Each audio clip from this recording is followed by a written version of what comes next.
Olá, meus alunos, bom dia, tudo bem com vocês? Bom, a gente vai dar continuidade na matéria, mas antes de eu continuar a pegar o que seria a nossa aula hoje, que seriam as leis de Newton, vou fazer aqui para vocês também um resumo da matéria anterior, tá bom? Devido ao problema que a gente teve no Clipe Escola, de vocês não conseguirem entender o que eu estava falando, tá? Então lá a gente começa com introdução à dinâmica na apostila na página 5 de vocês, tá bom? Então é o seguinte. Dinâmica estuda o movimento do corpo dentro da mecânica, a parte de divisão da física da mecânica, certo? E a gente vai falar um pouco sobre o conceito de força. O que é força? Força é a interação entre dois corpos, né? Uma interação pode existir uma força, ela pode ser nula, de valor zero, ou ter um outro valor, tá bom? E aí o que acontece? Tem os efeitos dessa força. Na página 5, a gente fala sobre os efeitos quando eu aplico uma força em cima de um corpo. E vocês têm aí, tá, um desenho de uma menina chutando uma bola. Então, a partir do momento que o pé dela entra em contato com essa bola, tá, ela exerce a interação entre os dois corpos, a força, tá certo? Só que aí acontece o quê? A primeira coisa que acontece com essa bola, tá, é a deformação. Essa bola ela se deforma. Logo depois disso, essa bola entra em movimento. Ao entrar em movimento, existe uma alteração da velocidade. A velocidade dela era zero, foi imprimida uma força e alterou-se a velocidade dela, não é mais zero, tá bom? E aí depois ele fala um pouco de equilíbrio, né? Equilíbrio resulta da atuação de forças. Então a gente vai ver mais para frente que tem o equilíbrio estático e o equilíbrio dinâmico. Então você vai estudar as forças que estão atuando nesse corpo, né? E aí você vai classificar esse equilíbrio que o corpo se encontra, se ele é estático ou dinâmico. A gente vai falar disso mais lá para frente também.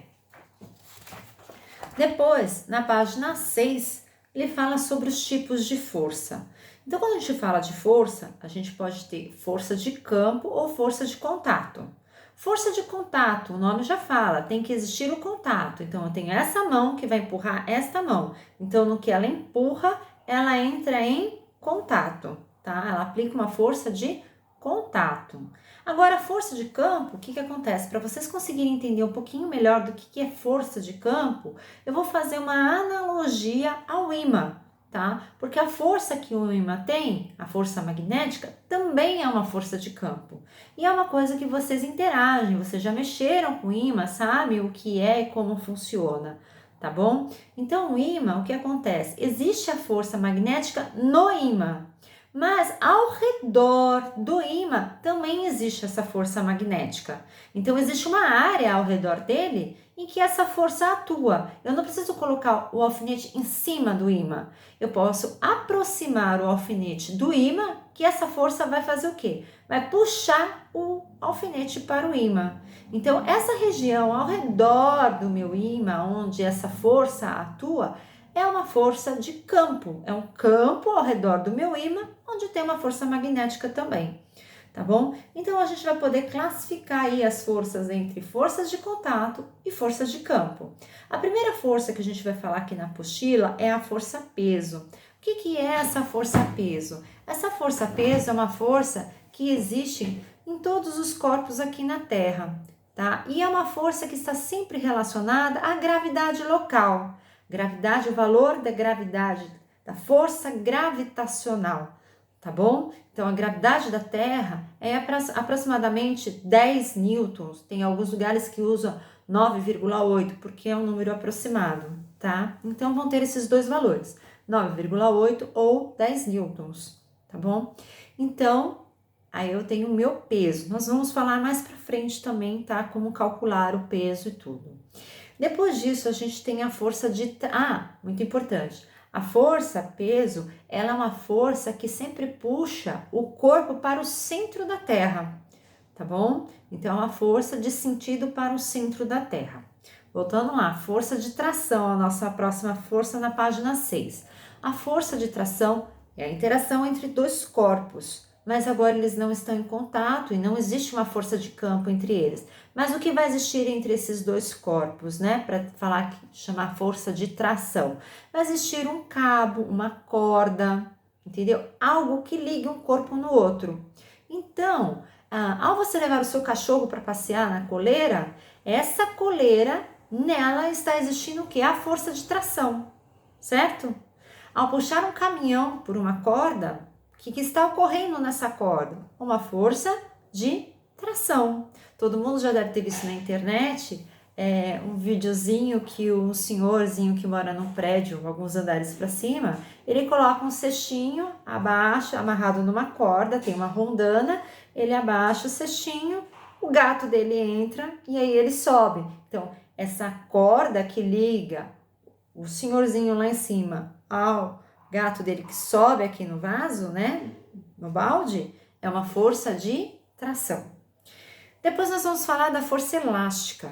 Bom, força elástica, o que é essa elasticidade? A capacidade que o corpo tem de deformar e voltar ao normal. O elástico de cabelo, ele se deforma e volta ao normal. Uma mola, que é o que nós vamos falar, ela se deforma e volta ao normal. Então vamos pensar na mola, tá? A mola, o que acontece com a mola? Você pode pendurar um peso na mola e esse peso, ao pendurar na mola, vai fazer com que essa mola se deforme, ela se estique. Você tira o peso, essa mola volta ao normal. Ou eu posso pegar essa mola, colocar ela em cima da mesa, né? E colocar o peso em cima da mola. O que agora o peso vai fazer? O peso não vai fazer ela se esticar. O peso vai fazer ela se contrair, ela diminuir. Mas ao retirar o peso, essa mola volta ao normal, tá? Aí eu tenho a minha força elástica. Nós temos também, na página 7, a força normal. Aí ele fala aqui que a força normal é um outro exemplo de força de contato, como a força de tração é contato, força elástica, né? Existe o contato da pessoa com o cabo e o carro, força de contato, força de tração. Força elástica, existe o contato do peso com a mola, então força de contato, né? Força normal, existe aí o exemplo de vocês? Um livro e uma mesa. O que vai ser estudado é o livro. O livro está sobre a mesa, duas superfícies. A superfície do livro e a superfície da mesa. A força normal, ela atua sempre perpendicular ao plano de apoio. Então, o meu plano de apoio, o que é o plano de apoio? Aonde está apoiado o corpo que eu estou estudando? Então, no caso aqui, o corpo que eu estou estudando é o livro. O livro está apoiado na mesa. Então, a minha força normal, ela vai fazer um ângulo de 90 graus com a minha mesa, certo? Então, força normal, uma força de contato e perpendicular, porque ela forma um ângulo de 90 graus com o seu plano de apoio, tá bom? E aí, nós vamos falar da força de atrito. O que é força de atrito? Bom, o atrito, ela é uma força sempre no sentido contrário à força aplicada. Então, vamos supor, eu quero empurrar uma mesa. Eu vou empurrar a mesa. O que eu vou fazer? Eu vou lá e aplico uma força nessa mesa. Só que dependendo do chão, de várias outras situações, é difícil empurrar essa mesa, certo? Então, o que é? Uma força no sentido contrário do que eu estou fazendo. Eu estou empurrando a mesa para frente e a força de atrito está empurrando a mesa para trás, certo? Mais para frente nós vamos estudar também mais a fundo essa força de atrito. E resultante das forças? É aquilo que eu já falei. Resultante das forças, eu olho para o corpo e vou analisar as forças que atuam sobre ele. Aí eu vou ver lá, lembra que eu falei do equilíbrio? E vou analisar esse equilíbrio. Quando eu analiso os tipos de força, eu vou analisar as forças na horizontal e vou analisar as forças na vertical, certo? E aí eu vou analisar na horizontal o que está acontecendo, né? Então, vamos supor, eu tenho uma caixa numa mesa, uma força de 10 newtons empurrando essa caixa para a esquerda, uma força de 5 newtons empurrando essa caixa para a direita. Vou ver a resultante dessas forças, então vou somar essas duas forças, tá? Lembrando que aí para a direita e para a esquerda eu vou identificar. Para a direita eu quero que seja positivo, para a esquerda eu quero que seja negativo. Então, se para a esquerda é uma força de 10 newtons e para a direita é uma força de 5 newtons, a força da esquerda é maior. Aí eu ponho mais 10 menos 5, o resultado vai ser o quê? Mais 5. O mais diz para mim o quê? Aliás, desculpa, eu errei. mais para a esquerda e menos para a direita. O mais quer dizer o que para mim? O mais vai dizer que a minha caixa ela andou para a esquerda, certo? Então, o que eu tenho que fazer? Analisar essas forças que estão atuando sobre a minha caixa, identificar para a direita positivo, para a direita negativo, você identifica ou já é identificado no enunciado para vocês, certo? E aí você faz a soma dessas forças, tá bom? Aí você vai ter a resultante dessa força. Depois, mais para frente, aí tem os exercícios aqui que eu pedi para vocês fazerem e eu vou ficar de plantão aqui para tirando as dúvidas de vocês. Mais para frente a gente vai falar sobre as leis de Newton. Primeira, segunda e terceira, são 3 leis de Newton. Primeira, segunda e terceira lei de Newton, tá? A primeira lei de Newton é a inércia. Todo mundo já ouviu falar assim, tudo que está em movimento permanece em movimento, tudo que está parado permanece parado, né? Mais ou menos isso. Eu coloquei aqui para vocês, enunciei direitinho aqui no resumo que eu fiz para vocês, tá? Então, tá aqui.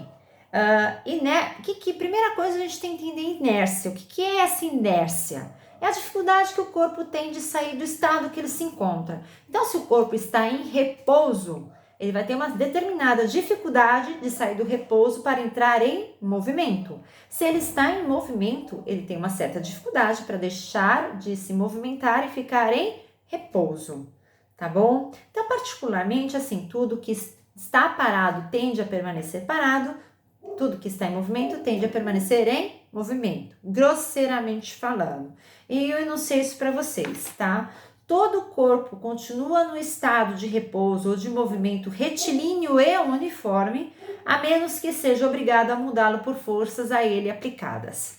Então, imagina você lá no ônibus, né? O ônibus está parado, você entrou no ônibus. O ônibus está lotado já, você fica em pé, né? Aí você está lá, segurando o ônibus. O ônibus entra em movimento, o que você faz? Ops, você vai para trás. Você estava em repouso, então você tende a permanecer em repouso, por isso que você vai para trás. Aí o ônibus está lá andando, de repente ele freia com tudo, você faz o quê? Vai para frente, não é isso? O que acontece? Se o corpo estava em movimento, ele tendia a permanecer em movimento. Isso é a inércia, a consequência da inércia. Depois a gente vai ver a segunda, para falar mais um pouquinho aqui da inércia, tá? Quantidade de massa. Quanto maior for a quantidade de massa do corpo, maior a sua inércia, tá bom? Então, o que acontece? Um corpo com uma maior quantidade de massa, para eu parar ele ou para eu colocar ele em movimento, é mais difícil do que um corpo de uma massa menor. Lembrando que massa é aquele valor que aparece lá na balança, não é isso? Tá bom? E aqui eu falo também um pouquinho que a força resultante, né, ela é igual a 0. E aí eu vou ter que força resultante igual a 0, eu vou estar em repouso. Segunda lei de Newton, princípio fundamental da dinâmica, tá bom? A segunda lei de Newton é força resultante. Como que a gente vai calcular força resultante quando eu não tenho os valores das forças? Então, eu tenho a força A, mas não tenho o valor dela. Tenho a força B, mas não tenho o valor dela. Mas eu tenho a massa da minha caixa e tenho a aceleração com que essa caixa se movimentou, certo? Então, aí eu vou usar que força resultante é igual a massa vezes a aceleração dela, tá bom? E aí, o que acontece? A força resultante em cima dessa caixa. Se é uma caixa que tem uma grande quantidade de massa, entendeu? A força resultante, a força para movimentá-la tem que ser grande também, tá bom? Então, quanto maior a massa de um corpo, maior será a sua inércia. Então, mais difícil vai ser tirar ela do estado em que ela se encontra. Bom, dentro da força resultante, a gente tem força-peso, tá? Lembra que a gente falou da força-peso anterior? Porque a força-peso é um tipo de força resultante, tá bom? Porque como é que eu calculo a força-peso? Força-peso é igual a massa vezes a aceleração da gravidade, certo? Como é que eu calculo força resultante? Força resultante é massa vezes a aceleração. Então, opa, força-peso, massa vezes aceleração da gravidade, força resultante, massa vezes a aceleração do objeto, certo? Lembrando, se coloquei aqui para vocês, que a gravidade, ela pode ter dois valores para a gente poder usar, tá? 9,8 ou 10 newtons. Isso vai depender do exercício. Tem exercícios que eles pedem para você tratar, fazer as contas com o valor de 9,8. E tem exercícios que eles pedem para vocês fazerem as contas com o valor de 10 newtons, tá bom? A terceira lei de Newton. A terceira lei de Newton, vocês também já devem ter ouvido falar, é o seguinte caso: para toda ação existe uma reação, certo? Então, imagina assim, eu vou empurrar a parede, entendeu? Eu vou fazer uma força de 10 newtons na parede. Ao mesmo tempo que eu empurro essa parede, ela me empurra na horizontal e na horizontal. Então, eu empurro a parede com uma força de 10 newtons na horizontal. Essa parede, ela me empurra com uma força de 10 newtons na horizontal. Só que em sentidos contrários, certo? Eu empurro ela para frente e ela vai me empurrar para trás. Estamos entendidos? Então, essas são as 3 leis de Newton. Tem exercícios para vocês fazerem. Eu vou ficar de plantão para tirar as dúvidas de vocês, tanto das matérias passadas, que foram passadas aqui no vídeo, quanto nos exercícios, se vocês tiverem dificuldade de fazer. Tá joia? Beijos, tenham um bom feriado e um bom final de semana.